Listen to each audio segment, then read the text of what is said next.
నమస్తే TV 999 news కి స్వాగతం.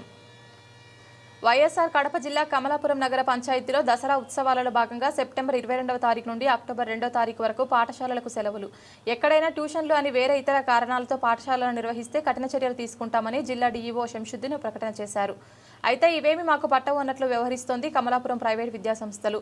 ఇది గమనించిన ఏఎస్ఎఫ్ నాయకులు విద్యాసంస్థల వద్దకు వెళ్లి పాఠశాలను నిర్వర్తించవద్దని హెచ్చరించి విద్యార్థులను పాఠశాల నుండి బయటకు పంపించిన ఏఎస్ఎఫ్ నాయకులు మన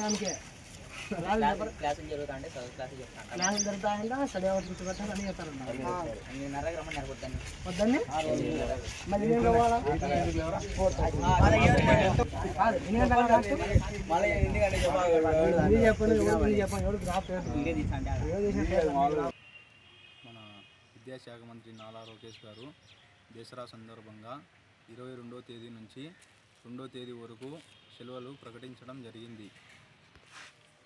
ఈరోజు మేము ఏఎస్ఎఫ్ కొందరం కలిసి కొన్ని పాఠశాలలకు సందర్శించడం జరిగింది.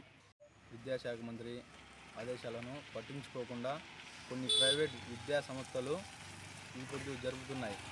విద్యాశాఖ మంత్రి నారా లోకేష్ గారు మన దసరా సంబంధంగా 22వ తేదీ నుంచి 2వ తేదీ వరకు హాలిడేస్ ప్రకటించారు. కానీ కొన్ని పాఠశాలలు జరపంగా మేము చూసి మేము టీచర్లని ప్రశ్నించగా టీచర్లు మాకు సహకరించి విద్యార్థులను ఇళ్లకు పంపించేశారు. అలాగే స్కూలు కూడా మూసేశారు. కమలాపురంలో ఎక్కడైనా సరే స్కూలు జరిపితే అక్కడికి వచ్చి ఏఎస్ఎఫ్ అడ్డుకుంటుందని గట్టిగా చెప్తున్నాం.